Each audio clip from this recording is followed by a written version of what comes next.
प्रस्तावना है। प्रेमियों, भारतीय संविधान की प्रस्तावना किसी धर्म को इंगित नहीं करती है, किसी पंथ को इंगित नहीं करती है, किसी संप्रदाय को इंगित नहीं करती है। इसलिए अगर जीत हुई, जब भारतीय संविधान सभा में निर्णय होने जा रहा था तो हिंदू धर्म के लोग कह रहे थे कि हिंदू धर्म के आधार पर भारत के संविधान की प्रस्तावना होनी चाहिए। इस्लाम धर्म के लोग कह रहे थे कि मुसलमान की विशेषता होनी चाहिए, और सिख धर्म के लोग कह रहे थे कि सिख धर्म की विशेषता होनी चाहिए। लेकिन बाबा साहब ने कहा कि इस बात पर वोटिंग होगी, और जब वोटिंग हुई तो केवल भारत की धरती पर रहने वाली आम जनता, चाहे वो किसी भी धर्म की हो, किसी भी संप्रदाय की हो, किसी भी पंथ की हो, हम भारत के लोग। भारतीय संविधान की प्रस्तावना में सबसे पहले शब्द प्रयोग है कि हम भारत के लोग। दूसरी बात, आप सभी लोग बैठे, जब बाबा साहब पहली बार असेंबली में चुने गए थे बंबई की में, तब उन्होंने ये बात कही थी कि जब मेरे अधिकारों में और भारत के अधिकारों में जब टकराव होगा तो मैं अपने अधिकारों को छोड़ दूंगा और मैं जो है देश के अधिकारों का समर्थन। जब दूसरी बात, जब मेरे समाज के अधिकारों में और देश के अधिकारों में टकराव होगा तो मैं देश का साथ नहीं दूंगा, मैं अपने समाज का साथ दूंगा जिस समाज से मैं संबंध रखता। ये बाबा साहब की। तीसरी बात, भारतीय संविधान का जब तक निर्माण नहीं हुआ था, बहनों और बेटियों, 1841 में सावित्रीबाई फुले ने सबसे पहला स्कूल खोला, और उस स्कूल को खोलने के लिए यदि जमीन हमको दी तो वो सबसे पहले इस्लाम धर्म के उस्मान शेख ने हमको स्कूल खोलने के लिए जमीन दी, और उसकी बहन फातिमा शेख ने सावित्रीबाई फुले के साथ अध्यापिका बन करके हमारे दलित बेटियों को पढ़ाने के सबसे पहला काम। चौथी बात, रविदास जी कहते हैं कि ऐसा चाहूं राज में मिला सभी को अन्न, छोट बड़ सब सम्मत से रविदास हो प्रसन्न। ये दोहा समानता को इंगित करता है, ये डायरेक्शन करता है समानता की।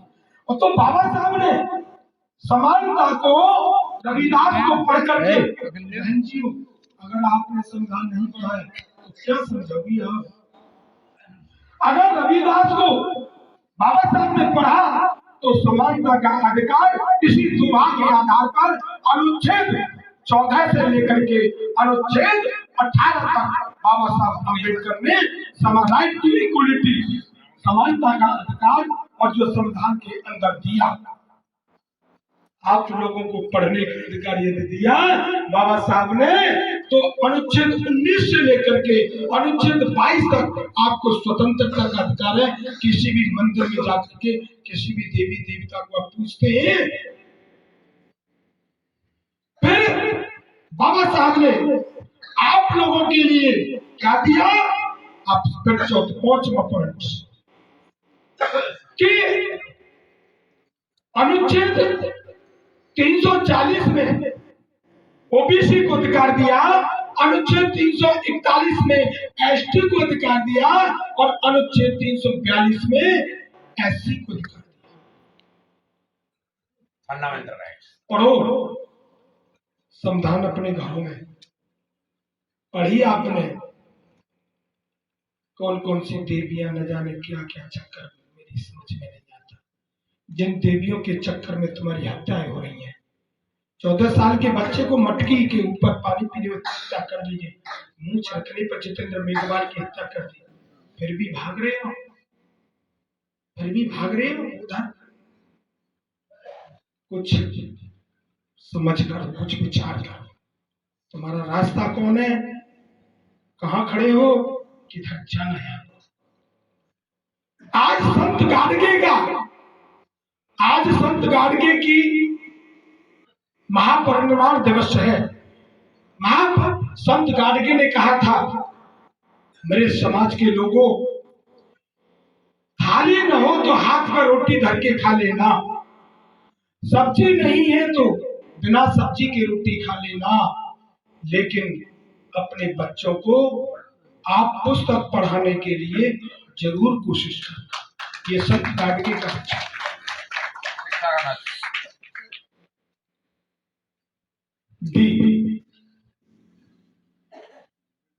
डी बाबा साहब का सूत्र है, जैसे आपने हिंदू धर्म छोड़ा तो हिंदू के अंदर क्या है, ईश्वर की शरण में है वहां।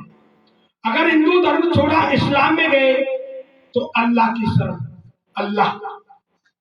अगर आपने इस्लाम छोड़ा और ईसाई की शरण में गए तो यीशु, और यीशु को छोड़ा अगर सिख में गए तो वाहिगुरु। एक इष्ट आपके ऊपर थोपा जा रहा है। लेकिन बाबा साहब ने गौतम बुद्ध को क्यों माना? क्योंकि उसने व्यक्ति की गरिमा को सबसे ऊपर माना, गौतम बुद्ध ने। और विदाउट, क्योंकि दी वेरियस सेंट नामक पुस्तक में लिखते हैं हंसराज जी कि Gautam Buddha had the greatest character. Gautam Buddha के पास महानतम चरित्र था। I salute him because he showed the way to salvation without distinction, without casteism, without untouchability. बिना छुआछूत के, बिना जातिवाद के, बिना किसी भेदभाव के गौतम बुद्ध ने सब व्यक्तियों को निर्वाण का मार्ग दिखाया। इसलिए we can say that spiritual teacher is more great than parents. Parents give us human body, spiritual teacher makes our mind. अध्यापक हमारा मस्तिष्क बनाता है, माता पिता तो केवल हमें भौतिक शरीर देते हैं, भौतिक शरीर देते हैं। डी दलित, डी दलित, डी प्लस डी। बच्चों ध्यान में रखो भाई, अल्ली वालों आप थोड़ा शांत रहो। एक डी दलित, दूसरी plus D dignity. Dignity means गौरव, स्वाभिमान। दलितों तुम स्वाभिमानहीन हो, तुम रोटी खा करके अपने भैया को ही फंसाने वाले हो। डी दलित, दूसरी डी डिग्निटी, गौरव, स्वाभिमान। घर की रोटी खाएंगे, रूखी खाएंगे, सूखी खाएंगे, लेकिन हम बेकार की, हम दूसरे के घर की रोटी नहीं खाएंगे। तीसरी डी डेमोक्रेसी। बाबा साहब ने दलितों को डिग्निटी दिया, सम्मान दिया, डेमोक्रेसी दिया सरकार बनाने के लिए। डी दलित, डिग्निटी, डेमोक्रेसी, और चौथी डी है, चौथी डी फ्रीडम। डी डिस्करेजमेंट, उत्साहहीन हो आप उत्साहवर्धक बनिए। इनकरेजमेंट, करेजियस बनिए, साहसी बनिए। आपको उन्होंने 4 डी दी। अब तीनों चारों की शरण में आप गए तो बाबा साहब पर नीचे देते हैं। एक था बुद्धियान, बुद्धियान के 2 भाग, महायान, हीनयान। बाबा साहब ने देखा बुद्धियान भारत में सफल नहीं है। बहनों ध्यान, थोड़ा शांति से।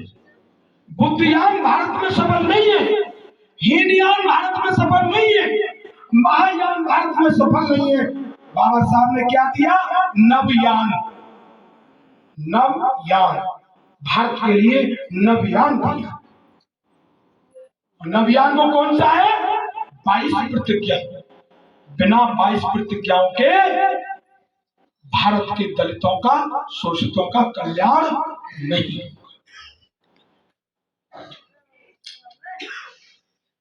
बाबा साहब ने कॉलेजियम व्यवस्था जब आई थी तो एन ये दास मुंशी उस 7 सदस्यों में था। जो बाबा साहब की जो समिति थी ना, बाबा साहब की जो समिति थी संविधान की, उसके 7 सदस्य थे, उसमें दास मुंशी था और वो कॉलेजियम सिस्टम को लाने की कोशिश कर रहा था, लेकिन बाबा साहब ने उसको रिजेक्ट कर दिया। 1993 में ये कॉलेजियम व्यवस्था आई और जो है मनवादी लोग लाए।